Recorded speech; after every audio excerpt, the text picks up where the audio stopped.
السلام علیکم۔ غلطی ہو گئی ہے تو او لنگڑے نہیں نہیں، تیری بڑی کھوپڑی کو میں نے آج تسلیم کر لیا ہے۔ واقعی تیری تجویز نہایت شاندار ہے۔ یہ گردن تو چھوڑ دو، جسے تم نے جوش جذبات میں اس طرح جکڑ لیا ہے کہ بس چند لمحات کی زندگی باقی رہ گئی ہے، تیمور نے رندے ہوئے لہجے میں کہا، اور تغرل نے اس کی گردن چھوڑ دی۔ وہ ہنسنے لگا تھا، پھر اس نے تیمور کا شانہ تھپتھپاتے ہوئے کہا، تیری تجویز انتہائی شاندار اور قابل عمل ہے۔ واقعی اس سے بہتر تو اور کوئی طریقہ کار نہیں ہوگا ان لوگوں کی توجہ حاصل کرنے کا، لیکن اب مجھے اس سلسلے میں تیری رہنمائی درکار ہوگی، کیونکہ میں ان باتوں کے بارے میں کچھ نہیں جانتا۔ اس کی تو فکر ہی نہ کریں آقا، جب تیمور تمہاری غلامی میں آ گیا تو تم یوں سمجھ لو کہ کوئی مسئلہ تمہارے لیے مسئلہ نہیں رہا۔ تغرل کو تیمور کی یہ تجویز واقعی بے حد پسند آئی تھی، اور اب وہ سوچ رہا تھا کہ تیمور کام کا آدمی ہے اور بہت سے معاملات میں مددگار ثابت ہو سکتا ہے، چنانچہ اسے ہمیشہ کے لیے ساتھ رکھنے میں کوئی حرج نہیں ہے۔ یوں بھی کسی کام میں مداخلت کی بجائے معاونت کا عادی تھا، لہٰذا تغرل کے ساتھ چل سکتا تھا۔ تغرل کو علم بھی نہ ہو سکا اور تیمور نے اپنی کارروائیاں شروع کر دیں، اور اس کا آغاز سرائے والوں سے ہی ہوا، جن کے درمیان بیٹھ کر اس نے کہا، اس کا دوست، اس کا ساتھی، اس کا آقا شاہ دل خان بستی زرناکا سے تعلق رکھتا ہے، اور زرناکا کی آبادی صرف 500 افراد پر مشتمل ہے، لیکن اس کے دل میں اس وطن کی محبت شاید دوسرے تمام لوگوں سے کچھ زیادہ ہے۔ 500 افراد میں سے ایک ایک فرد شیر کوہ میں ہونے والی برائیوں کے خلاف اپنی خدمات پیش کر دینا چاہتا ہے، اور شاہ دل کے بارے میں بڑے بڑے قصے تھوڑی ہی دیر میں مشہور ہو گئے، اور اس کے بعد تیمور تغرل کے مقصد کی تکمیل کے لیے سرائے سے باہر نکل آیا۔ اس جیسے چالاک آدمی کے لیے یہ کام مشکل نہیں تھا کہ نوجوانوں کو دوست بنا لے، چنانچہ یہ کام وہ کرتا رہا۔ اس دوران تغرل اپنے آپ کو تیار کر رہا تھا۔ دوسری شام گلاب خیل کے بڑے چوک کے قہوہ خانوں میں بیٹھے ہوئے لوگوں نے اس کا داور اور قوی ہیکل نوجوان کو دیکھا، جو جھنڈے کے نیچے بنے ہوئے چبوترے پر آ کھڑا ہوا تھا۔ اس کی شاندار شخصیت لوگوں کے لیے باعث کشش بنی، اور لوگ قہوہ خانوں سے نکل نکل کر اس کے گرد جمع ہونے لگے۔ تغرل ان تبدیلیوں کے بعد واقعی بے حد خوبصورت نوجوان نظر آنے لگا تھا۔ نوجوانوں نے اسے تعریفی نگاہوں سے دیکھا، اور پھر تغرل نے آہستہ سے کہا، گلاب خیل کے بہادروں، نوجوانوں اور بزرگوں، میں ایک پیغام لے کر تمہارے پاس آیا ہوں، پیاسی اور دھوپ میں تپتی اس دھرتی کا پیغام۔ لوگوں، میں تمہیں وہ بتانے آیا ہوں جو بہت ہولناک اور تباہ کن ہے، لیکن جسے ابھی ہماری کوششوں سے ٹالا جا سکتا ہے، اور اگر ہم بھی بستیوں کے سرداروں کی مانند آنکھیں بند کیے خواب خرگوش کے مزے لیتے رہے تو آنے والی کل ہمیں بے غیرتی کی زندگی گزارنے پر مجبور کر دے گی۔ دوستو، میرا نام شاہ دل ہے اور ایک چھوٹی سی بستی زرناکا کا باشندہ ہوں۔ میں نے بہت طویل سفر طے کیا ہے تم لوگوں تک پہنچنے کے لیے۔ کچھ بتانا چاہتا ہوں میرے عزیزو۔ شیر کوہ کا نام تو تم نے سنا ہوگا، وہی شیر کوہ جہاں 5 شیطانوں نے جنم لیا اور جنہوں نے پہاڑوں میں رہنے والے لوگوں کی زندگی کو جہنم بنا دیا۔ 5 سفید گھڑ سوار جن کا سردار تغرل ہے، نہ جانے کتنے لوگوں کو زندگی سے محروم کرنے کا باعث بنے، اور شیر کوہ کا سردار راول ان کی سرپرستی کرتا رہا۔ راول خان نے ایک مجرمانہ منصوبے کے تحت شیر کوہ میں فرنگیوں کا تسلط کرایا۔ ایک فرنگی عورت کو لے کر وہ اسی لیے شیر کوہ میں داخل ہوا تھا کہ شیر کوہ کو بے حیائی اور عریانیت کا نمونہ بنا دے۔ میرے دوستو، اگر تم میں سے کسی نے اپنی آنکھوں سے شیر کوہ کی نئی شکل نہیں دیکھی تو میرے ساتھ چلو، دیکھو کہ شیر کوہ میں کیا ہو رہا ہے۔ راول خان نے شیر کوہ کے نوجوانوں کو بزدل اور بے حیا بنا دیا ہے، اور بے حیائی کی یہ وبا اب دھیرے دھیرے شیر کوہ سے نکل کر دوسری بستیوں کا رخ کر رہی ہے۔ جوانی بے شک بہت سی رنگین خواہشوں کا مجموعہ ہوتی ہے، لیکن ہماری عظیم روایتیں زندگی اور جوانی سے بھی زیادہ قیمتی ہیں، جن کی حفاظت ہمارے اجداد کرتے چلے آئے ہیں اور اس کے بعد کی ذمہ داری ہمیں سونپ گئے ہیں۔ دوستو، شیر کوہ میں ہونے والی فحاشی اور عریانیت کے مظاہرے ختم ہونے چاہیے۔ میں اپنی چھوٹی سی بستی سے یہی عزم لے کر نکلا ہوں۔ میں جانتا ہوں کہ مجھے کس سے ملنا چاہیے۔ تمہارا سردار گوندل خان، جس کے پاس دولت کے انبار جمع ہیں، کبھی اس طرف توجہ نہیں دے گا۔ یہ کام صرف تمہیں ہی کرنا ہوگا۔ میں تمہارے ہی پاس آیا ہوں۔ اٹھو، اپنے لوگوں کو جگاؤ، اپنے وسائل کو جمع کرو اور شیر کوہ کی جانب کوچ کرو تاکہ راول کو اس کی شیطانیت سے باز رکھ سکو۔ دوستو، میں یہی کہنے کے لیے تمہارے درمیان حاضر ہوا ہوں۔ آج کل پرسوں اور مزید چند روز میں تم سے یہی الفاظ اسی جگہ کہوں گا اور اس کے بعد یہاں سے آگے بڑھ جاؤں گا۔ فیصلہ کرنا تمہارا کام ہے۔ تغرل نے اس سے پہلے کبھی کوئی ایسی تقریر نہیں کی تھی، لیکن آج اسے خود بھی محسوس ہوا کہ اس کے اندر کہنے کی صلاحیت ہے۔ سامنے ہی لنگڑا تیمور قربان ہو جانے والی نگاہوں سے اسے دیکھ رہا تھا۔ نوجوان آپس میں گفتگو کرنے لگے۔ کئی ایک نے تغرل کے قریب پہنچ کر اس سلسلے میں بات بھی کی۔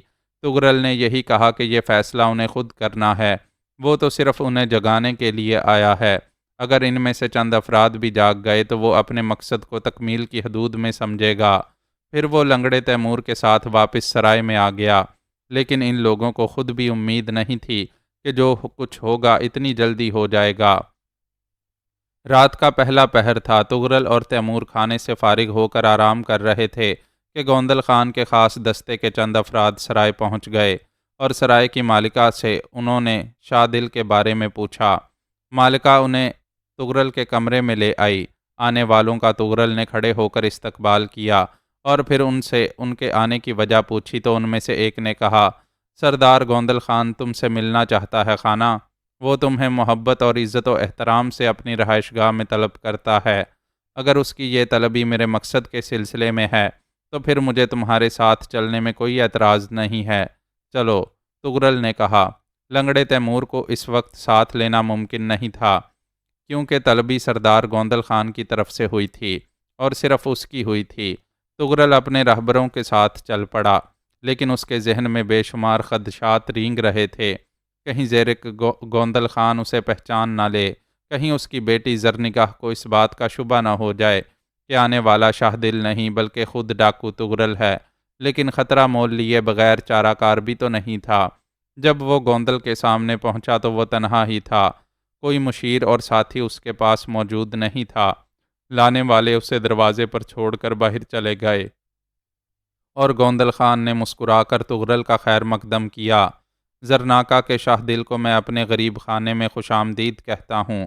بیٹھو شاہ دل، بیٹھ جاؤ۔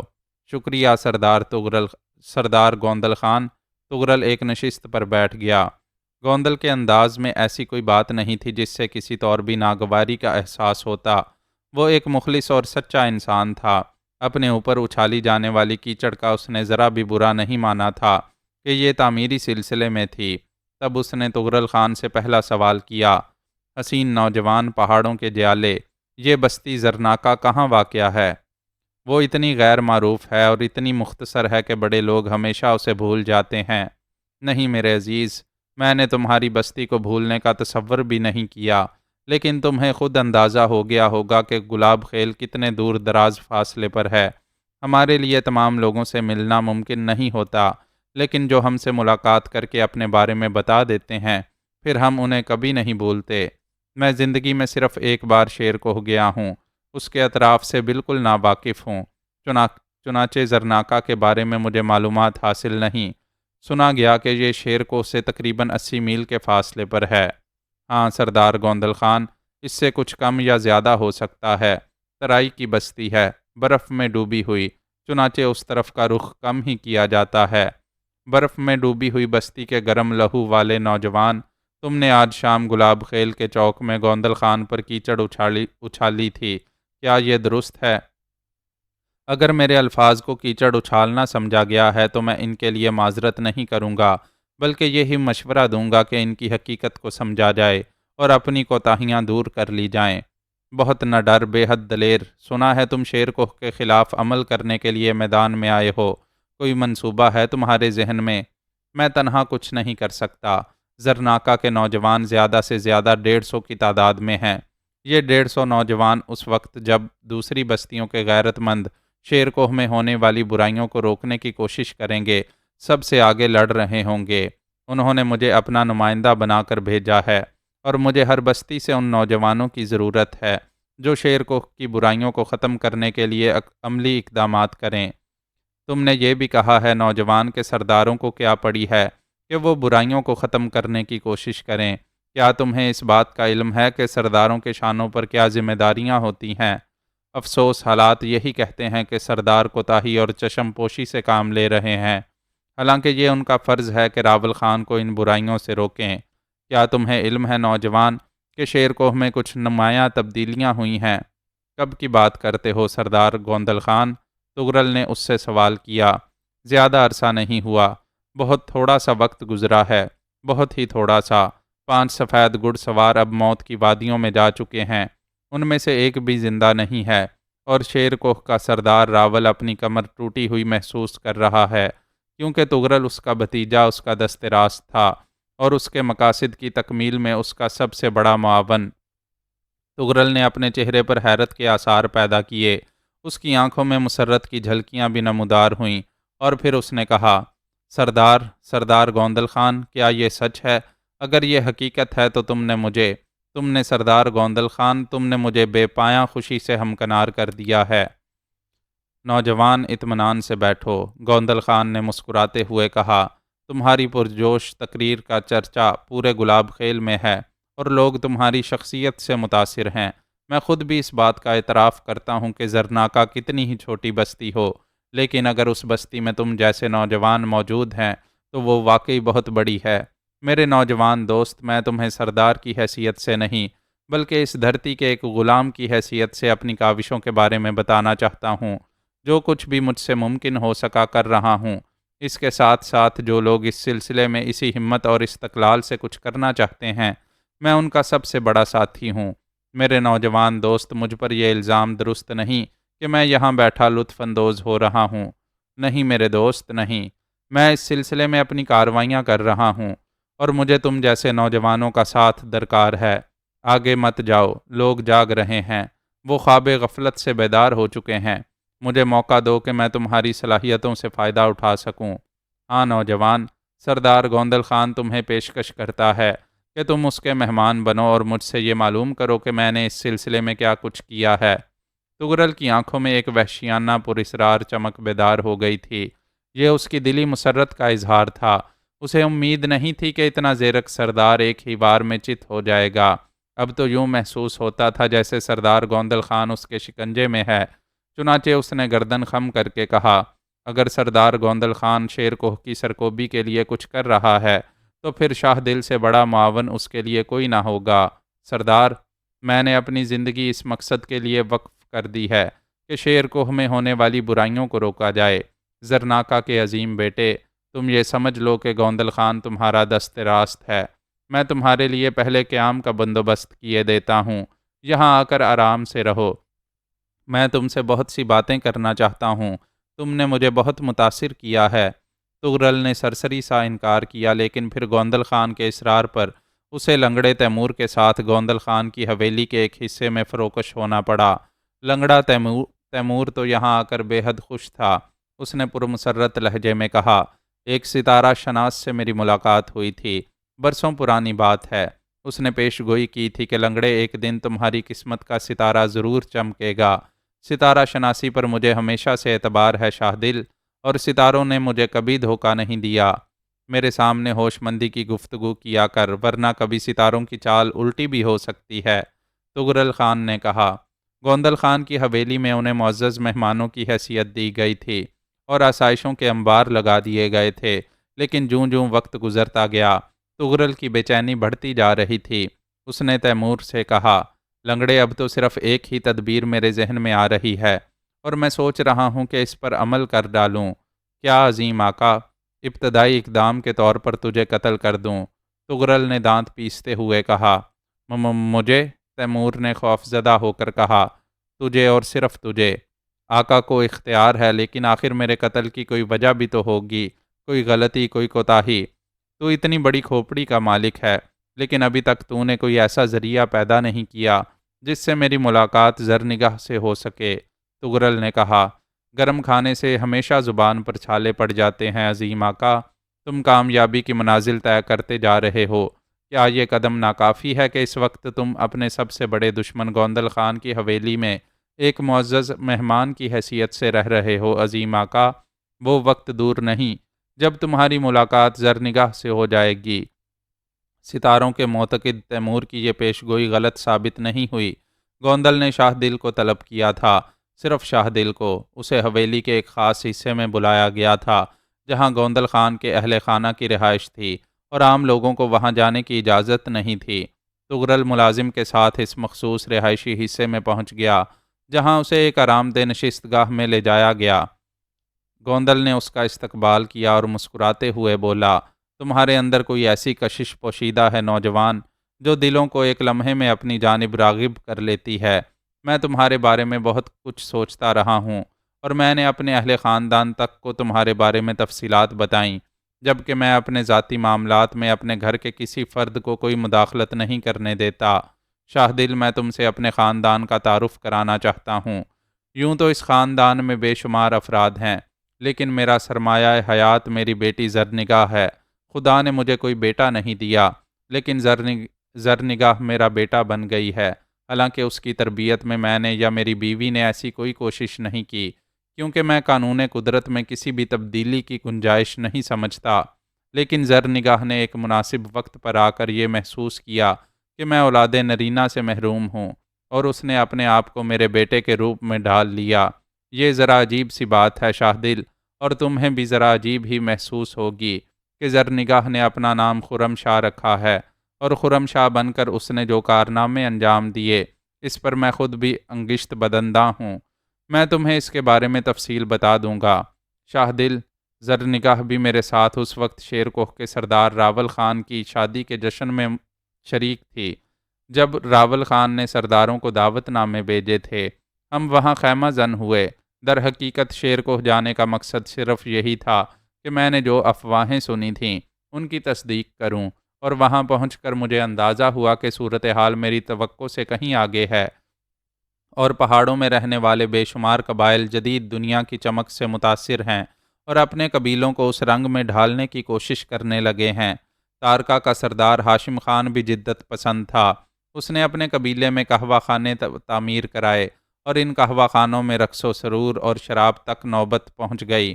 تارکا کو ہم لوگوں نے کبھی اچھی نگاہ سے نہیں دیکھا، اور اس کے لیے ہمارے دلوں میں نفرت بیٹھ گئی۔ اس کے باوجود تارکا میں وہ سب کچھ نہیں تھا جس کی جھلکیاں ہم نے شیر کوہ میں دیکھیں۔ شیر کوہ کا راول خان تو فرنگیوں کا تربیت یافتہ ہے، اور وہ پہاڑوں میں فرنگی تہذیب پھیلانے کے لیے بے چین ہے۔ وہیں سے زارق خان کا بیٹا تغرل خان سفید گھڑ سواروں کی حیثیت سے سامنے آیا، اور یہ بات دعوے سے کہی جا سکتی ہے کہ راول خان اس کا پشت پناہ رہا تھا۔ بہرطور خرم شاہ کی حیثیت سے زرنگاہ نے شیر کوہ میں کچھ ایسی حرکتیں کیں کہ مجھے یہ بات تسلیم کرنا پڑی کہ وہ بلا شبہ ایک نوجوان سورما کی خصوصیات رکھتی ہے۔ جگہ جگہ جب اس نے یہ بات ثابت کی تو میں نے سوچا کہ کیوں نہ اسے بھی اس سلسلے میں ساتھ لیا جائے۔ وہ ذہین ہے، زیرک ہے، اور انتہائی شاندار کارکردگی کی مالک ہے۔ اس نے فنون سپاہ گری میں کمال حاصل کیا ہے، اور اس وقت بڑے بڑے بہادر اس کے مقابلے پر نہیں آ سکتے۔ زرنگاہ نے جس وقت یہ خطرناک کام اپنے ہاتھ میں لیا تو میں نے اسے منع کیا تھا، لیکن آنے والے وقت نے دیکھا کہ زرنگاہ نے خرم شاہ کی حیثیت سے تغرل کے راستے بند کر دیے۔ جہاں بھی اس نے لوٹ مار کرنے کی کوشش کی، زرنگاہ اس کے مقابل پہنچی اور اس نے تغرل کا منہ پھیر دیا۔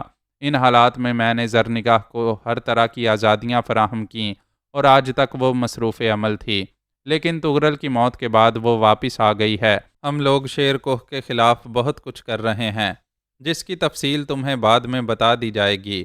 شاہ دل، پہلے زرنگاہ تم سے ملاقات کرنا چاہتی ہے۔ شاہ دل، ہمارے ہاں بیٹیوں کو وہ حیثیت نہیں دی جاتی جو بیٹوں کو دی جاتی ہے، لیکن زرنگاہ دوہری شخصیت کی مالک ہے کہ بعض جگہ اسے بیٹی سمجھتے ہوئے خود مجھے شرم آتی ہے۔ چنانچہ جب تمہارے بارے میں اس نے سنا اور اس خواہش کا اظہار کیا کہ وہ تم سے ملے گی، تو اسی لیے میں نے اس وقت تمہیں یہاں زحمت دی ہے۔ تغرل کا دل دھڑک اٹھا، تاہم اس نے خود پر قابو پاتے ہوئے مکاری سے کہا، عظیم سردار کی عظیم بیٹی اگر ان صفات کی حامل ہے تو شاہ دل سے بڑا اس کا پرستار اور کون ہو سکتا ہے؟ زرنگاہ کو بلاؤ۔ گوندل نے دروازے کی طرف منہ کر کے کہا، اور دروازے پر مستعد اور مؤدب کھڑا ملازم چلا گیا۔ تھوڑی دیر کے بعد زرنگاہ اندر داخل ہوئی، سادہ سے زنانہ لباس میں ملبوس، دھلا دھلا حسین چہرہ جو لاتعداد پرکاریوں کا مرکز تھا۔ سنجیدگی آنکھوں سے ٹپک رہی تھی اور اس کے ساتھ ساتھ ہی یہ چمکدار آنکھیں ذہانت کا مظہر بھی تھیں۔ طغرل خان اس کے استقبال کے لیے کھڑا ہو گیا۔ زرنگاہ نے اس پر نگاہ ڈالی اور ایک لمحے کے لیے ٹھٹک سی گئی۔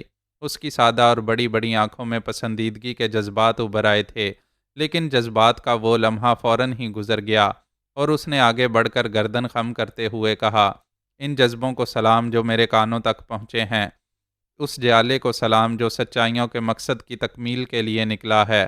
میری طرف سے بھی اس عظیم شخصیت کو سلام جس نے لڑکی ہوتے ہوئے طغرل جیسے فرعون کا منہ موڑ دیا۔ طغرل نے مسکراتے ہوئے کہا، نہیں پہاڑوں کے بیٹے، زرنگاہ اپنے مقصد کے حصول میں ناکام رہی ہے، اسے مبارکباد نہ دو۔ جو کچھ وہ کرنا چاہتی تھی تقدیر نے اس کی اجازت نہیں دی۔ زرنگاہ نے افسردہ لہجے میں کہا، میں نہیں سمجھا سردار گوندل خان۔ طغرل نے سوالیہ انداز میں گوندل خان کی طرف دیکھا۔ زرنگاہ جذباتی ہے۔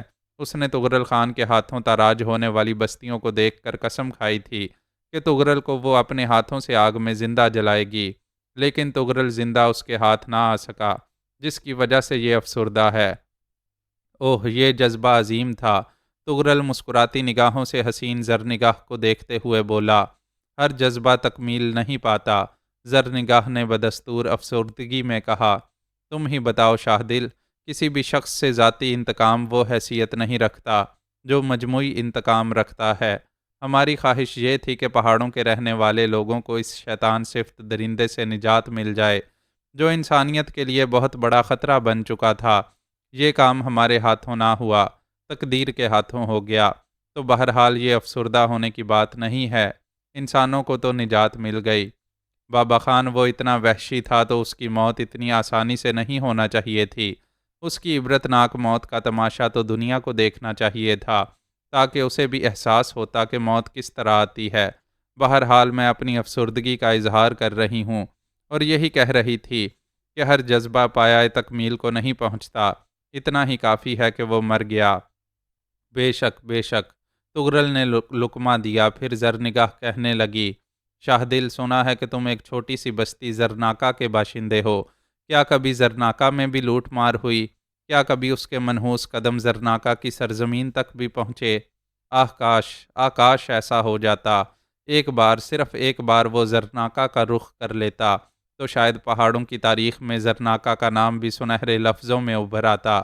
بدقسمتی کی بات کرتی ہو زرنگاہ، تو زرناکا کی بستی کو بھی دیکھو، جہاں کا ایک ایک جوان طغرل کے انتظار میں راتوں کو جاگتا رہتا ہے، اس لیے نہیں کہ اسے اپنے گھر کے لٹ جانے کا خوف تھا، بلکہ اس لیے کہ ان میں سے ہر ایک طغرل کو اپنے ہاتھوں سے ہلاک کرنے کا خواہاں تھا۔ تمام آرزوئیں پوری نہیں ہوتیں زرنگاہ، تمام آرزوئیں پوری نہیں ہوتیں۔ شاہ دل نے کچھ اس انداز سے کہا کہ زرنگاہ کے ہونٹوں پر مسکراہٹ پھیل گئی۔ اس نے پسندیدگی کی نگاہوں سے طغرل کو دیکھتے ہوئے کہا، اور یقیناً تم بھی انہی میں سے ہوگے جو اپنے ہاتھوں طغرل کو موت کے گھاٹ اتارنا چاہتے تھے۔ ہاں زرنگاہ، میں یہ سرخ روئی حاصل کرنے کے لیے نہ جانے کتنے دن تک جاگتا رہا ہوں، نہ جانے کہاں کہاں سرگردہ رہا ہوں۔ بہرحال طغرل خان مر گیا، لیکن ہمارے جذبے سرد نہیں ہوئے۔ ہم پہاڑوں میں فرنگی قانون نہیں چاہتے، ہم فرنگی مقاصد کی حمایت نہیں کر سکتے، جبکہ راول خان کی بیوی جوزفائن شیرکوہ کی خانم انہی راستوں پر عمل کر رہی ہے اور پوری قوم کو اسی طرف سفر کرنے پر مجبور کر رہی ہے۔ اپنی نگاہ سے دیکھو تو آج شیرکوہ میں تمہیں جنگ و جدل کا رسیا ایک بھی شخص نظر نہیں آئے گا۔ اس کی نسبت اگر رقص و موسیقی کی محفل جما دو تو شیرکوہ کے جوان رقص کے ایسے ایسے انداز دکھائیں گے کہ بس دیکھنے سے تعلق رکھتے ہوں گے۔ بالکل ٹھیک کہا تم نے، بالکل ٹھیک کہا۔ زرنگاہ نے تائیدگی سے سر ہلا دیا اور پھر بولی، بابا خان، اگر آپ پسند کریں تو شاہ دل کو میرے حوالے کر دیں۔ میں شاہ دل جیسے انسانوں کو اپنے ساتھ پا کر بڑی تقویت محسوس کرتی ہوں۔ شاہ دل میری ملکیت نہیں ہے زرنگاہ، یہ میرے مہمان ہیں۔ اگر یہ خود تمہارے ساتھ جہاد کرنا پسند کریں تو میں ان کو کیوں روکوں گا؟ اس سے قبل کہ زرنگاہ طغرل سے کچھ کہے، طغرل خان نے کہا، مجھے وہ پیشکش کی گئی ہے جو میری دلی آرزو تھی۔ خرم شاہ کے غلام کی حیثیت سے میں کوشش کروں گا کہ میں ان کے معیار پر پورا اتر سکوں۔ طغرل کے الفاظ پر زرنگاہ ایک بار پھر مسکرا اٹھی اور اس نے سینہ تان کر کہا، ہاں شاہ دل، تم زرنگاہ کو خرم شاہ ہی پاؤ گے، لیکن خرم شاہ کا ایک بھی غلام نہیں ہے، اس کے دوست اور اس کے دست راست بہت سے ہیں۔ غلاموں کا تصور صدیوں پیچھے چلا گیا ہے۔ میں تمہیں اپنے دوستوں میں خوش آمدید کہتی ہوں۔ یہ بات طے ہو گئی کہ خرم شاہ شاہ دل کو اپنا ساتھی بنا لے گا۔ اس کے بعد رسمی گفتگو ہوئی، کچھ خاطر مدارت، اور اس کے بعد اس کو واپس اس کی رہائش گاہ پر بھیج دیا گیا۔ لیکن شاہ دل کے قدم مسرت سے زمین پر نہیں پڑ رہے تھے۔ لنگڑے تیمور نے اسے دیکھا تو اس کی گول گول آنکھیں اپنے حلقوں میں گردش کرنے لگیں، اور اس نے آہستہ سے کہا، ستارے کہتے ہیں کہ دن خوشگوار ہے، اور کسی کو اس کا گوہر مقصود مل گیا ہے۔ آج میں تیرے ستاروں کی شان میں کوئی گستاخی نہیں کروں گا تیمور۔ وہی ہوا ہے جو تیرے حساب سے ستارے کہتے ہیں، لیکن کچھ اور بھی ہوا ہے تیمور، کچھ اور بھی ہوا ہے جو میرے لیے بالکل عجیب ہے، نہایت عجیب۔ اب تو عظیم آقا سے پوچھنا پڑے گا کہ وہ کچھ اور کیا ہے ہوا ہے۔ زرنگاہ، تیمور، مجھے تو جانتا ہے۔ چچی خانم نے عورت سے متعارف اپنے کسی منصوبے کی تکمیل کے لیے کرایا تھا، لیکن مجھے ان حقیقتوں کا اعتراف کرنا پڑا کہ روئے زمین پر زندگی بے مقصد ہی نہیں، عورت کا جز کائنات ہے، اور اگر کائنات سے یہ دلکشی چھن جائے تو انسان پتھروں کی مانند زمین پر پڑے اپنی تباہی کا انتظار کریں، اور بلا شبہ اس کائنات کی تحریک ہے، لیکن اس کا حصول اور اس کا مصرف صرف ایک ہی تصور کیا گیا۔ جبکہ آج میں نے اپنے ذہن میں کچھ نئی باتیں پائی ہیں تیمور، میں خود بھی نہیں سمجھ سکا۔ کیا تو میری کچھ مدد کر سکتا ہے؟ عظیم آقا، تیمور کے شانوں پر رکھے ہوئے اس بڑے سے صندوق میں لوگوں کے سوالات کے جواب ہی تو بھرے ہوئے ہیں۔ جب میں نے اسے دیکھا تیمور، تو میری آنکھوں میں وہ عورت ابھر آئی جس نے میرے مقابلے کی ٹھانی تھی۔ یہ اعتراف کرتے ہوئے آج میں کوئی جھجک محسوس نہیں کرتا کہ اس نے بڑی کامیابی سے میرے راستے کاٹے تھے۔ بلا شبہ عورتوں میں نے اتنی جیالی عورت نہیں دیکھی، اتنی شاطر عورت نہیں دیکھی جو تغرل کے راستے روک دے۔ اس کے بعد تیمور، جب اس نے مجھ سے گفتگو کی تو اس کے لہجے اور اس کے الفاظ میں تغرل سے نفرت پہاڑوں کی گہرائیوں میں کھولتی ہوئی دلدلوں کی مانند ابھر رہی تھی۔ اس کی نفرت کا دھواں اتنی بلندی تک پہنچ رہا تھا کہ اس کا وجود اس دھوئیں میں گم ہو گیا تھا۔ اس کے دل میں تغرل کے لیے جس قدر نفرت ہے، شاید ہی کسی انسان کے دل میں ہو۔ اس نے کہا کہ وہ تغرل کو زندہ جلانا چاہتی تھی، اور میں نے محسوس کیا کہ در حقیقت اگر تغرل اسے مل جاتا تو وہ ایسا ہی کرتی۔ میں نے اپنے سینے کو ٹٹولا۔ آج تک یہی ہوتا رہا تیمور کہ جس نے تغرل کی آواز سے اونچی آواز بلند کی، میں نے ہر خطرے سے بے نیاز ہو کر اس آواز کو موت کی وادی میں دھکیل دیا، لیکن اس کے لیے میں ایسا نہ سوچ سکا۔ میں نے جب اس کے وجود کو اپنے ہاتھوں پارا پارا ہوتے دیکھا، میں نے جب چشم تصور سے یہ منظر دیکھا، تو میرے دل کی گہرائیوں میں ایک آواز ابھری کہ یہ حسین اور پرکشش لڑکی اس قابل نہیں ہے۔ چنانچہ میں نے اسے معاف کر دیا۔ میرے ذہن میں یہ نیا تصور کیوں جاگا تیمور؟ مجھے اس کا جواب دے۔ اس لیے تغرل کہ تیرا وجود پہلی بار محبت سے آشنا ہوا ہے۔ محبت؟ تغرل زہریلے لہجے میں بولا۔ یہ ناپاک لفظ اگر مجھ سے منسوب ہوا تیمور، تو نہ جانے کیا ہو جائے گا۔ تیمور کے ہونٹوں پر مسکراہٹ پھیل گئی، اور اس نے گستاخانہ لہجے میں کہا، یہ جذبہ انسان کو اس طرح اسیر کرتا ہے تغرل کہ انسان کرب اور اذیت سے تڑپتا ہے، لیکن یہ آواز اس کے وجود کے ہر حصے سے ابھرنے لگتی ہے، اور پھر وہ اس آواز کے سامنے بے بس ہو کر رہ جاتا ہے۔ مگر میں بے بس نہیں ہونا چاہتا۔ میں بے بسی کو موت کے مترادف سمجھتا ہوں۔ عشق بھی تو موت ہی کا دوسرا نام ہے۔ مرنا ہی محبت کا اصل مفہوم ہے۔ انسان مر جاتا ہے، اور اس کے وجود میں اس کا محبوب زندہ ہو جاتا ہے۔ اسی کو عشق کہا جاتا ہے۔ بے وقوف آدمی، تجھے یہ اندازہ ہے کہ تیری یہ بکواس تیرے ساتھ کیا کرے گی؟ ہاں، مجھے اندازہ ہے سردار۔ تو اپنی اس کیفیت سے انکار نہیں کر سکتا۔ میں بالکل مطمئن ہوں، اس لیے کہ میں جانتا ہوں جن کے سینوں میں محبت زندہ ہو جاتی ہے وہ کبھی تشدد نہیں کرتے، وہ مردم بیزار نہیں رہتے، انسانیت کے راستوں پر آ جاتے ہیں۔ اب مجھے اپنی زندگی کا کوئی خطرہ نہیں ہے، اور اگر میں یہ اعلان کر دوں کہ اب بستیاں تاراج نہیں ہوں گی، در حقیقت سفید گھڑ سواروں کا وجود ختم ہو گیا ہے، کیونکہ تغرل خاں کے دل میں محبت کا پودا پروان چڑھنے لگا ہے، تو یہ اعلان غلط نہیں ہوگا۔ یہ میری پیش گوئی ہے آقا، میں تیرے سامنے حاضر ہوں۔ زرنگاہ کی محبت کا نام لے اور مجھے قتل کر دے، لیکن تو ایسا نہیں کر سکے گا۔ میرے دوست یہ کھوپڑی یہی کہتی ہے۔ تغرل خونی نگاہوں سے تیمور کو دیکھنے لگا، دیکھتا رہا اور پھر آہستہ سے ہنس پڑا۔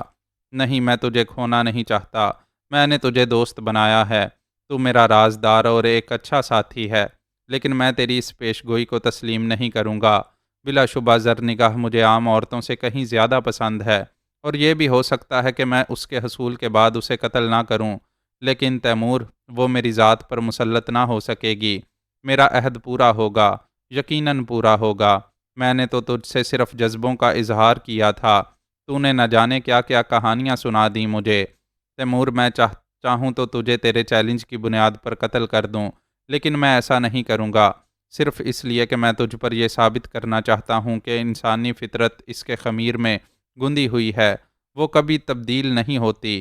میں بہتے خون کا رسیا ہوں، اس سے زیادہ دلچسپ منظر میرے لیے کوئی اور نہیں ہوتا، اور جب میں ان راستوں سے ہٹ جاؤں گا تو موت کے سوا میرے لیے کچھ نہیں رہے گا۔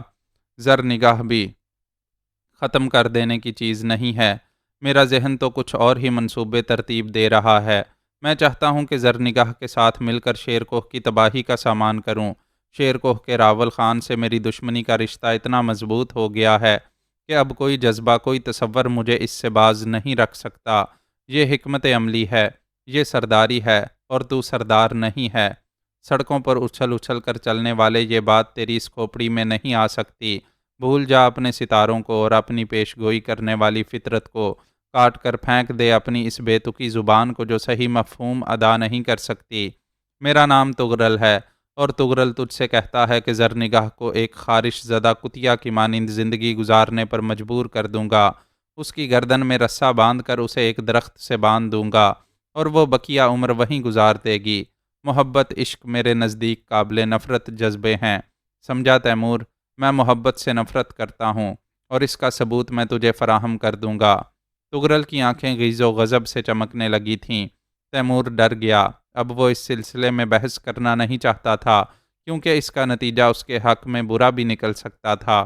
اس نے ایک گہری سانس لی اور خاموش ہو گیا، جبکہ تغرل خان دیر تک کرب اور اذیت سے تڑپتا رہا۔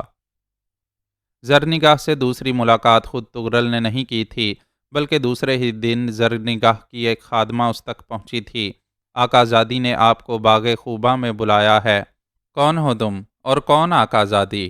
میں زرنگاہ کی بات کر رہی ہوں، اور انہی کی خادمہ ہوں۔ اب سے تھوڑی دیر کے بعد وہ وہاں آپ کا انتظار کریں گی۔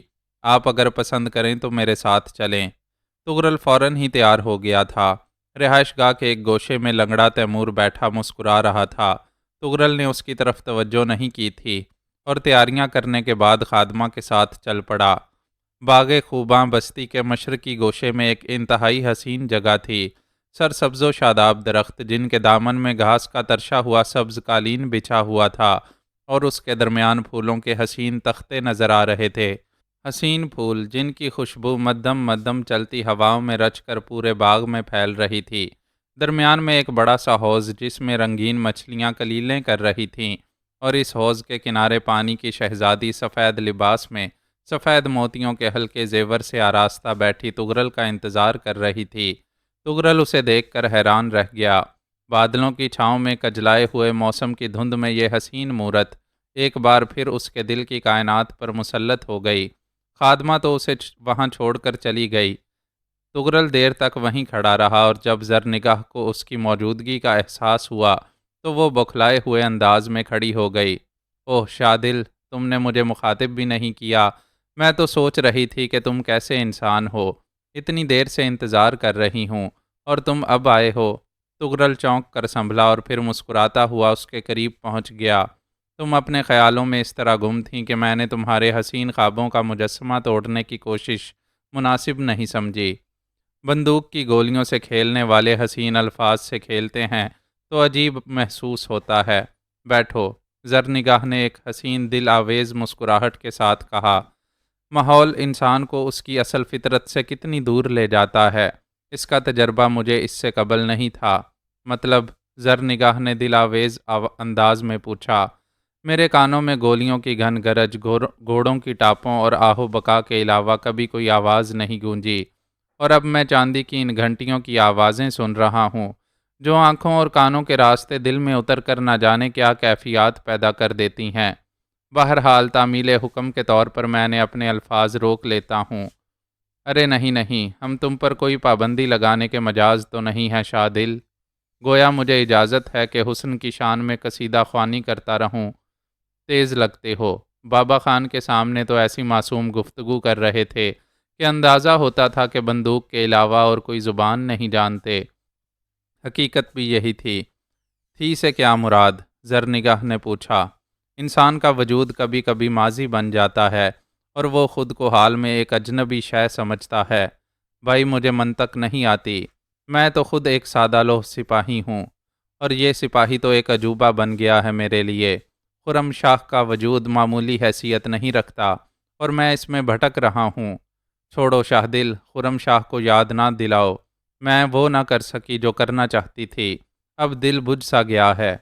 نہیں، یہ صرف احساس ہے جو عارضی حیثیت رکھتا ہے، ورنہ سردار گوندل خان کو آج بھی تم سے بہت سی امیدیں ہیں۔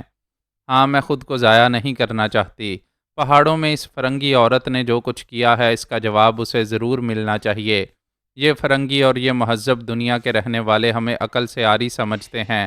ان کا خیال ہے کہ ہم صرف پہاڑی سوراخوں سے گولیاں چلا کر اپنی بہادری کا سکہ جما سکتے ہیں اور ان کی سازشوں کے سامنے ہمارے قدم نہیں جم سکتے۔ شاہ دل، میں سمجھتی ہوں کہ انہیں ان کی سوچ کا مناسب جواب دیا جائے تاکہ اس کے بعد یہ اس انداز میں نہ سوچ سکیں۔ شاہ دل اس کے لیے حکم کا منتظر ہے۔ تغرل نے کہا۔ بتاؤ میں کیا خدمت کر سکتا ہوں؟ خدمت نہیں، تعاون، اور تعاون ہی نہیں، تجویز، کیونکہ میں نے کبھی خود کو ذہنی طور پر اتنا برتر نہیں سمجھا کہ مردوں پر فوقیت لے جانے کی کوشش کروں۔ تغرل کے خلاف محاذ ایک ہجانی جذبہ تھا جو انسانوں کی تباہی دیکھ کر بیدار ہوا، اور اس جذبے نے مجھے وہ سب کچھ کرنے پر مجبور کیا جو بلا شبہ مجھ جیسی لڑکی کے لیے ممکن نہیں تھا۔ تغرل کی موت کے بعد میں اپنے اندر ایک کمزوری پا رہی ہوں۔ پتہ نہیں یہ کمزوری عارضی ہے یا پھر میں ذہنی طور پر وہیں آ گئی ہوں جہاں مجھے ہونا چاہیے تھا۔ بس یوں سمجھ لو کہ کوئی بھی کام کرتے ہوئے یا اس کے بارے میں سوچتے ہوئے مجھے یہ احساس ہوتا ہے کہ میں اس میں کامیابی حاصل کر بھی سکوں گی یا نہیں۔ چنانچہ اس وقت مجھے ایک ایسے ذہین ساتھی کی ضرورت ہے جو میری شخصیت کو سنبھال لے اور مجھے میرے بابا کی نگاہوں میں سرخ روح رہنے دے، ورنہ اگر میں اپنی اس کمزوری کا شکار ہو گئی تو میری تمام کاوشوں پر پانی پھر جائے گا۔ شاہ دل، نہ جانے کیوں یہ الفاظ میں نے تم سے کہے ہیں، نہ جانے کیوں تمہارے لیے میرے دل میں یہ اعتماد پیدا ہو گیا ہے کہ تم دوسروں کو نظر انداز کر کے میری طرف توجہ دو گے اور میری خواہشات کی تکمیل کے لیے کام کرو گے۔ زرنگاہ نے عجیب سی نگاہوں سے تغرل کو دیکھا، اور تغرل نے ایک بار پھر اپنے وجود میں زلزلے کی سی کیفیت محسوس کی۔ اس کے دل میں بے اختیار ایک خواہش جاگی تھی۔ اس کا دل چاہا تھا کہ زرنگاہ کے مرمری ہاتھ تھام کر آنکھوں سے لگا لے اور کہے کہ اب کائنات میں تیرے سوا کچھ نہیں ہے، تیری ہر آرزو کی تکمیل میرا فرض ہے۔ اور اس نے یہ بھی محسوس کیا کہ وہ اپنے ان جذبوں کا اظہار نہیں کر سکتا۔ وہ اس آرزو کی تکمیل میں جھجک رہا ہے۔ بے شک اس کی مجال نہیں ہے کہ زرنگاہ کو اس طرح دبوچ لے جیسے باز اپنے شکار کو دبوچ لیتا ہے۔ وہ شاہین ہی تھا اور اس نے کبھی اپنے شکار کو رعایت نہیں بخشی تھی۔ وہ اپنے دل میں جھجک پا رہا تھا۔ یہ تنہائی اس کے لیے کافی تھی۔ ایسی تنہائی میں تو وہ نہ جانے کون کون سی منازل سے گزر جاتا، لیکن زرنگاہ اس کے سامنے بہت عظیم ہو گئی تھی۔ وہ کچھ بھی نہیں کر سکتا، اور آہستہ آہستہ اس کے اندر کا شیطان دم توڑ گیا۔ وہ سب کچھ جو وہ اب تک کرتا رہا تھا زرنگاہ کے ساتھ نہیں کیا جا سکتا۔ ناممکن، ناممکن۔ اس کی مٹھیاں کھلنے اور بند ہونے لگیں۔ وہ اپنی بے بسی پر شدید جھنجھلاہٹ کا شکار ہو گیا۔ یہ سب کچھ تھا، مگر وہ نہ ہو سکا جو اس نے چاہا تھا۔ زرنگاہ اس کے اندر اٹھتے ہوئے طوفان سے بے نیاز گھٹنوں پر سر جھکائے خلا میں کسی غیر مرئی نقطے پر نگاہ جمائے نہ جانے کیا دیکھ رہی تھی۔ پھر اس نے بڑی پر اعتماد نگاہوں سے شاہ دل کو دیکھا اور بولی، تم کسی پریشانی کا شکار ہو شاہ دل؟ نہیں زرنگاہ، میں تو یہ سوچ رہا تھا کہ زندگی کیا اس طرح بھی کروٹ بدل لیتی ہے۔ میں کچھ سمجھی نہیں۔ نہیں زرنگاہ، میں سمجھانا بھی نہیں چاہتا۔ میں جس انداز میں سمجھاتا ہوں شاید میں اس انداز میں تمہیں کبھی سمجھا سکوں گا۔ مجھے بتاؤ تم کیا چاہتی ہو، تمہارا مقصد کیا ہے؟ بتا چکی ہوں اور مزید بتاتی ہوں کہ شیر کوہ میں جو کچھ ہو رہا ہے اس کی بانی ایک فرنگی عورت ہے جس نے اپنے حواریوں کو بھی بلا لیا ہے اور ان کے ذریعے وہ شیر کوہ کے نوجوانوں کی رگوں میں بے حیائی کا زہر پہنچا رہی ہے اور یہ زہر دور دور تک پھیلانے کا عزم رکھتی ہے۔ ہمیں اس کی اس سازش کو ناکام بنانا ہوگا۔ تغرل کا تو اب ذکر ہی بیکار ہے، اب ہماری جنگ جوزفائن اور راول سے ہے۔ سنو شاہ دل، پہاڑوں میں دور دور تک راول کی اس سازش کا پرچار ہو چکا ہے کہ وہ شیر کوہ کی سرحدیں وسیع کرنا چاہتا ہے اور اس مقصد کے لیے اس نے کرب و جوار کی بستیوں کو طاق رکھا ہے۔ وہ پہلے ان بستیوں کو نشہ، رقص، سرور اور عیاشی کے راستوں پر ڈالنا چاہتا ہے اور اس کے بعد ان پر حملے کر کے انہیں اپنی سرحدوں میں شامل کر لینا چاہتا ہے۔ یہ ساری کارروائی جوزفائن کے ذہن کے زیر اثر ہو رہی ہے۔ راول خان صرف ایک مہرا ہے، ورنہ اس کے پس پردہ فرنگی دماغ کام کر رہے ہیں۔ وہ لوگ جو اپنے 200 سالہ دور حکومت میں کبھی ان پہاڑوں کو سرنگوں نہ کر سکے، آج بھی شکست کی اذیت سے تڑپتے ہوئے ان کوششوں میں مصروف رہتے ہیں کہ کسی طرح ان پہاڑوں پر اپنی برتری مسلط کر لیں۔ ہمیں ان کی یہی کوششیں ناکام بنانی ہیں۔ بابا خان اس سلسلے میں زبردست کارروائیاں کر رہے ہیں اور ہم نے تارکا کو اپنا مرکز بنایا ہے۔ تارکا کو؟ تغرل نے چونک کر پوچھا۔ ہاں، شاید یہ بات تمہارے علم میں ہو، بلکہ یقیناً جانتے ہوگے کہ تارکا نے شیر کوہ سے جنگ کی تھی اور قوت میں شیر کوہ سے بے پناہ زیادہ ہونے کے باوجود شیر کوہ کے ہاتھوں شکست کھائی تھی۔ اس شکست میں بھی راول کے پروردہ افریت تغرل نے نمایاں کردار ادا کیا تھا، لیکن اب تغرل اس دنیا میں نہیں ہے اور راول تنہا ہے۔ بے شک فرنگی ذہن اس کے مددگار ہیں، لیکن فرنگیوں کی تعداد بہت زیادہ بھی تو نہیں۔ تارکا کا ہاشم خان گوندل خان کے تعاون سے جنگ کی تیاریوں میں مصروف ہے۔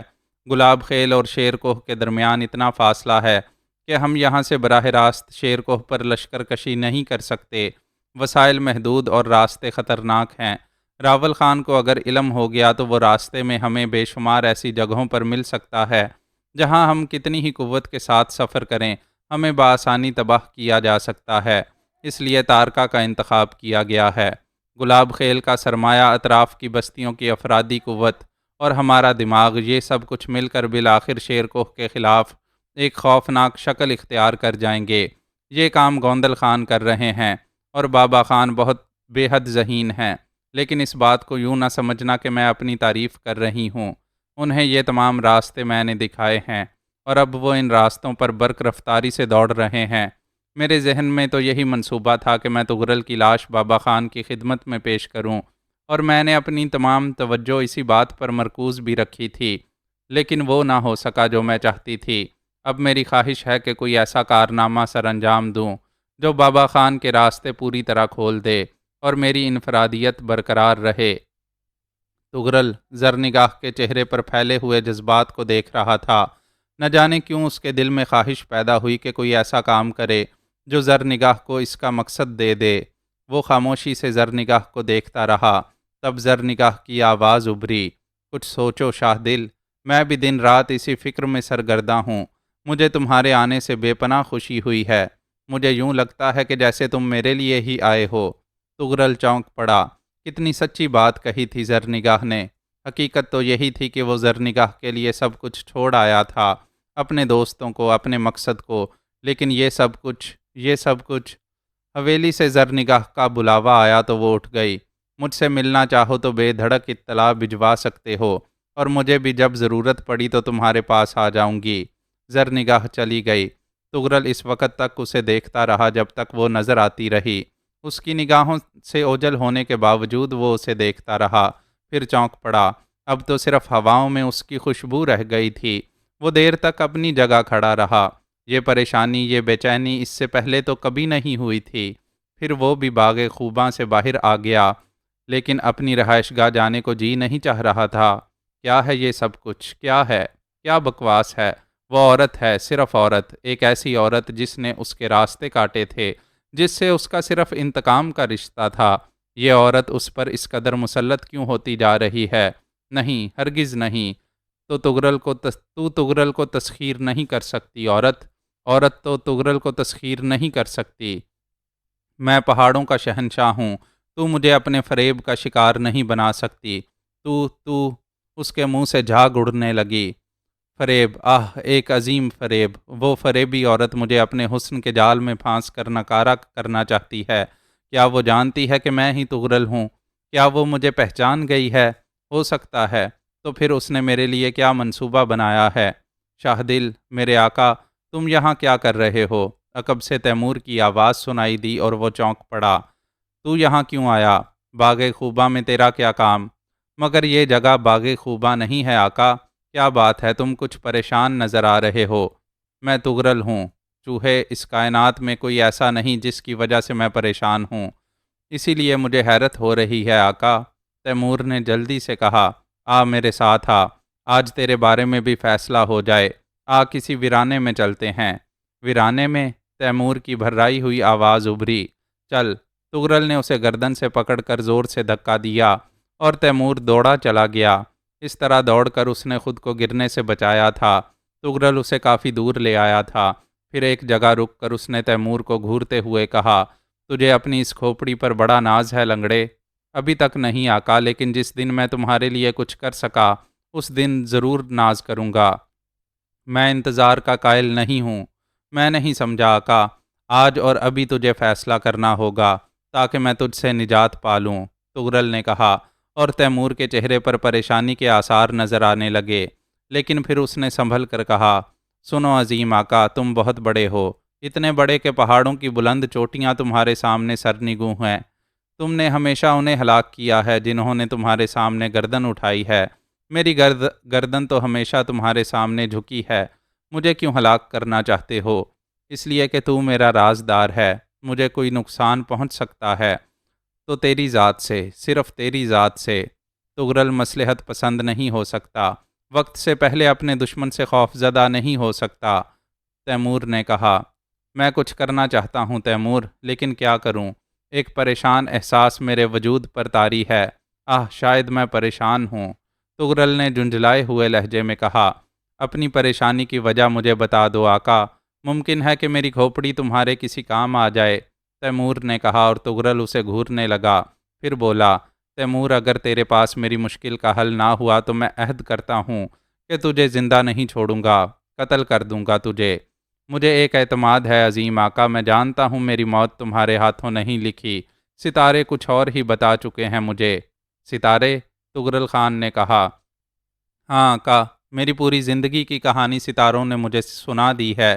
جانتے ہو مجھ بد نصیب کی موت کس کے ہاتھوں لکھی ہے؟ تو خود ہی بتا۔ ایک بزدل اور نامرد شخص کے ہاتھوں، جس نے زندگی میں کبھی کوئی بہادری کا کارنامہ انجام نہ دیا ہو، جو اپنے باپ کی اولاد نہ ہو، اور میری موت ہی در حقیقت اس بات کی شناخت ہوگی کہ وہ اپنے باپ کا ہم شکل اور ہم صفت کیوں نہیں ہے۔ یوں سمجھ لو آقا کہ تم مجھے مارنا بھی چاہو تو نہیں مارو گے، اگر تمہیں غصہ بھی آئے گا تو معاف کر دو گے، کیونکہ تم بہادر بھی ہو اور مردانہ صفات کا نمونہ بھی۔ تغرل حیران کن نگاہوں سے تیمور کو دیکھنے لگا۔ یہ بات ستاروں نے تجھے بتا دی ہے؟ ستارے میرا ایمان ہیں عظیم آقا، تیمور نے کہا، اور تغرل کسی سوچ میں گم ہو گیا، پھر دفعتاً بری طرح چونک پڑا۔ اس کے بعد ایک بلند آہنگ کہا اس کے حلق سے آزاد ہو گیا، او مردود، او لومڑی، او شیطان، تو نے اپنے قاتل کی جو تصویر بنائی ہے وہ تجھے قتل کرنے کی کوشش کرنے والے کے لیے گالی ہے۔ میں جانتا ہوں کہ تو نے یہ سب کچھ کیوں کہا ہے، اپنی جان بچانے کے لیے۔ او ولد الحرام، اب میں تجھے مار بھی نہیں سکتا۔ نہیں عظیم آقا، یہ تو ستاروں کی بات ہے، مگر افسوس تم نے مجھے اب تک اپنے نمک خواروں میں شامل نہیں کیا۔ منحوس کتیا میرے حواس پر مسلط ہو گئی ہے، اس نے میرا ذہنی توازن چھین لیا ہے، وہ میرے حواس پر مسلط ہوتی جا رہی ہے۔ عظیم آقا غلطی پر ہیں۔ کیا مطلب؟ آقا جو تصور لے کر یہاں آئے تھے اسے بھولتے جا رہے ہیں۔ جتنا اس نمک خوار کو بتایا گیا ہے اس کے تحت تو میرے خیال میں زر نگاہ کا یہ التفات آقا کو کامیابی کے راستوں پر لے جا رہا ہے، مگر میں اسے پسند کرنے لگا ہوں، وہ میرے دل کی گہرائیوں کو چھو رہی ہے۔ آقا کی ہر پسندیدہ شے اب تک ان کی ملکیت بنتی رہی ہے۔ ہاں یہ تو ہے، اور ہر پسندیدہ شے کے حصول کے لیے کوششیں کرنی ہی پڑتی ہیں۔ یہ بھی ٹھیک ہے، تغرل نے کہا، وہ جن راستوں سے آ رہی ہے اسے آنے دیں، فیصلہ وقت کرے گا، آقا کے راستے تو درست ہیں، تیمور نے کہا، اور تغرل گہری سوچ میں ڈوب گیا۔ پھر اس نے کہا، لنگڑے تیری باتیں اچھی ہوتی ہیں، بیٹھ جا، مجھے تیری ضرورت ہے، بیٹھ جا، آج میں تجھے اپنی زندگی کی کہانی سناتا ہوں، بیٹھ جا، نہ جانے تو نے میرے ذہن کے کون سے گوشے کو چھو لیا ہے، شاید میں نے کبھی اپنے ماضی پر نگاہ ڈالنے کی کوشش نہیں کی، ضرورت ہی نہیں سمجھی، لیکن آج اپنی زندگی کی کہانی دہرانے کو جی چاہ رہا ہے۔ لنگڑے چوہے، میں نے شیر کوہ میں ہوش سنبھالا تو باپ کی بجائے چچا کو دیکھا، راول خان اور جوزفائن کو دیکھا جو مجھے سب سے زیادہ چاہتے تھے، وہ میرے دل میں آرزو پیدا کرتے تھے اور پھر خود ہی اس کی تکمیل کرتے تھے، اس لیے ان سے زیادہ مجھے اور کون عزیز ہو سکتا تھا، میری ماں بھی تھی اور بہنیں بھی تھیں، باپ بھی تھا، لیکن ان سب نے غلطی کی کہ مجھے میرے چچا کی تحویل میں دے دیا، جبکہ راول یہ سب کچھ سازش کے تحت کر رہا تھا، فرنگی عورت جوزفائن کے زیر اثر تھا اور وہ اسی کے اشاروں پر ناچ رہا تھا، انہوں نے مجھے تغرل بنا دیا، میں جو کچھ ہوں انہی کی کوششوں کے نتیجے میں ہوں، انہوں نے جو کچھ کیا ہے اس کی تفصیل سن لنگڑے ناہنجار، اور پھر مجھے بتا کہ اب میں کیا کروں۔ تغرل نے تیمور کو اپنے بارے میں سب کچھ بتا دیا، اس نے ازل خان کے انکشاف کے بارے میں بھی بتا دیا، اور اس کے بعد زرنگاہ کی شخصیت اور اس کے سلسلے میں اپنی کشمکش کی کہانی سنائی، اور پھر آج کی گفتگو کے بارے میں بتا کر خاموش ہو گیا۔ تیمور خاموشی سے اس کی صورت دیکھ رہا تھا، تغرل اس کے بولنے کا انتظار کرتا رہا، لیکن تیمور اپنی جگہ بت بنا ہوا تھا۔ تجھے کیا ہو گیا مردود؟ تغرل خان جھلا کر بولا، اپنا پستول مجھے دو آقا۔ تیمور نے لجاجت سے کہا، کیوں؟ تمہارے غلام کی درخواست ہے، کیا کرے گا اس کا؟ تغرل نے اپنا پستول تیمور کو دے دیا۔ دوسرا بھی؟ تیمور بولا۔ کون سا دوسرا؟ کیا تمہارے پاس ایک ہی پستول ہے؟ ہاں، اس وقت ایک ہی ہے۔ وہ خنجر بھی مجھے دے دو۔ میرے پاس خنجر نہیں ہے، میری مراد چاقو سے ہے۔ لنگڑے گدھے، چاقو رائفل کے ساتھ ہے، کوئی اور ہتھیار نہیں ہے تمہارے پاس؟ کیا ضرورت پیش آ گئی تجھے؟ مجھے کوئی ضرورت نہیں آقا، لیکن تمہیں بھی اس کی کوئی ضرورت نہیں۔ تیمور نے پستول سے کارتوس نکال کر دور پھینک دیے اور پھر پستول بھی پوری قوت سے ایک طرف اچھال دیا۔ تغرل متعجب نگاہوں سے اسے دیکھ رہا تھا۔ مجھے ضرورت کیوں نہیں ہے؟ اس لیے کہ تم اس کے قابل نہیں ہو۔ نہ جانے تم ڈاکو تغرل خان کیسے بن گئے۔ میرے خیال میں تمہارے ساتھی بہادر ہوں گے اور انہی کی وجہ سے تمہیں شہرت حاصل ہو گئی، ورنہ تم اس قابل کہاں ہو؟ کیا بکواس کر رہا ہے؟ تغرل خان غضبناک ہو گیا۔ تمہاری تو آواز میں بھی مردانگی نہیں ہے آقا، عورتوں کی طرح بولتے ہو، تیمور نے کہا، اور تغرل کا بھرپور تھپڑ اس کے گال پر پڑا۔ تیمور اچھل کر دور جا گرا۔ ایسا بزدل شخص میں نے روئے زمین پر دوسرا نہیں دیکھا۔ اوفو، لوگ کس قدر غلط فہمی کا شکار تھے۔ کتے، نمک حرام، میں تجھے زندہ نہیں چھوڑوں گا۔ تغرل گرا کر اس کی طرف جھپٹا۔ اس نے تیمور کا گریبان پکڑ کر اسے اٹھایا اور ایک زوردار گھونسا اس کے جبڑے پر رسید کر دیا۔ تمہاری بہادری اس سے زیادہ اور ہو بھی کیا سکتی ہے، بزدل شہنشاہ؟ تیمور شاید پاگل ہی ہو گیا تھا۔ تغرل پر بھی جنون طاری ہو گیا اور نتیجے میں تیمور کے ہونٹ پھٹ گئے، چہرے پر داغ پڑ گئے اور اس کی حالت کافی خراب ہو گئی۔ تب اس نے دونوں ہاتھ اٹھاتے ہوئے کہا، بس عظیم آقا، کافی ہے، میرا خیال ہے سب ضرورت پوری ہو گئی ہے، بس آقا بس، تیری زندگی اب ممکن نہیں ہے لنگڑے، تو نے جو بدتمیزی کی ہے اس کے صلے میں تجھے موت کے علاوہ اور کچھ نہیں دیا جا سکتا۔ وہ اپنی ماں کی ناجائز اولاد ہی ہو سکتا ہے جو تمہیں آقا کہہ کر تمہاری توہین کرے یا تم سے بدتمیزی کرے، یہ تو بس ایک ضرورت تھی عظیم آقا، صرف ایک ضرورت۔ سن لو، پہلے سن لو، اس کے بعد مار لینا۔ بڑے سر والے کی کمزوری ہے، اگر کسی اہم مسئلے پر سوچنا ہو تو یہ اس وقت تک نہیں سوچ سکتا جب تک بدن کا جوڑ نہ ہل جائے، دماغ اسی وقت گرم ہوتا ہے۔ میں تمہارے لیے سوچنا چاہتا ہوں آقا، اگر تم سے کہتا کہ مجھے مارو تو تم اس بے دردی سے کبھی نہ مارتے، جبکہ یہ ضروری تھا۔ جان بچانا چاہتا ہے کتے؟ تغرل گرجا، اس کے انتظامات تو پہلے ہی کر لیے تھے، ورنہ تمہارا پستول کیوں تم سے مانگتا؟ اگر اس وقت پستول تمہارے پاس ہوتا تو کیا؟ تغرل کی آنکھیں پھیل گئیں۔ اس نے جس طرح تیمور کی پٹائی کی تھی، اگر کوئی اور ہوتا تو شاید زبان ہلانے میں بھی دقت محسوس کرتا، لیکن تیمور کے انداز میں ذرا برابر کمزوری نہیں تھی۔ واقعی اگر تغرل کے پاس اس وقت پستول ہوتا تو وہ اس کی تمام گولیاں تیمور پر خالی کر دیتا، لیکن تیمور نے چالاکی سے پستول اس سے لے لیا تھا۔ تغرل اسے گھورتا رہا۔ ہاں آقا، تمہاری کہانی میرے دل کی گہرائیوں میں اتر گئی ہے۔ بہت دور تک سوچ رہا ہوں میں، اور کوئی ایسی دور کی کوڑی لانا چاہتا ہوں جو کارآمد ہو، اور میرا خیال ہے آقا میں نے ایک کام کی بات سوچ لی ہے۔ تغرل کچھ نہیں بولا تھا۔ تیمور نے گردن جھکا لی، پھر تھوڑی دیر کے بعد اس نے کہا، دو منہ والا تیر، ہاں دو منہ والا تیر، دونوں طرف سے حملہ کرو، ایک وار میں دو شکار۔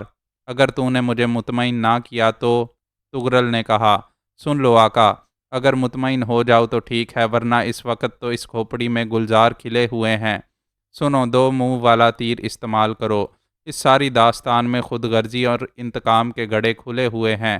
ممکن ہے فرنگی عورت کے ذہن میں پہلے سے انتقام کی آگ نہ جل رہی ہو، بلکہ جب وہ ہمارے وطن میں داخل ہوئی ہو تو اس کے ذہن میں یہ تبدیلی پیدا ہوئی ہو۔ ہمیں اس سے غرض نہیں ہے، ہم تو دیکھ رہے ہیں کہ اس نے یہاں کے باسیوں کو مشکل میں ڈال دیا ہے، مگر عظیم آقا، اب اس کے لیے مشکلات کا دور شروع ہو گیا ہے۔ کیا نام بتایا ہے تم نے ان دونوں لڑکیوں کا جو فرنگی تھیں اور جو تمہاری خلوت میں رہیں؟ میبل اور سوئل، اور کسی کی اولاد تو ہوں گی وہ، ظاہر ہے، مگر سنتے رہو عظیم آقا، کیا تم جانتے ہو کہ ان کے ماں باپ کو ان کی موت کا علم ہے؟ پتہ نہیں، کچھ تو ہوگا عظیم آقا، کچھ تو ہوگا، کچھ تو کہا ہوگا جوزفائن نے ان کے ماں باپ سے۔ تو بار بار ان لڑکیوں کا ذکر کیوں کر رہا ہے؟ اس لیے کہ اس وقت یہ کھوپڑی کمالات دکھا رہی ہے عظیم آقا۔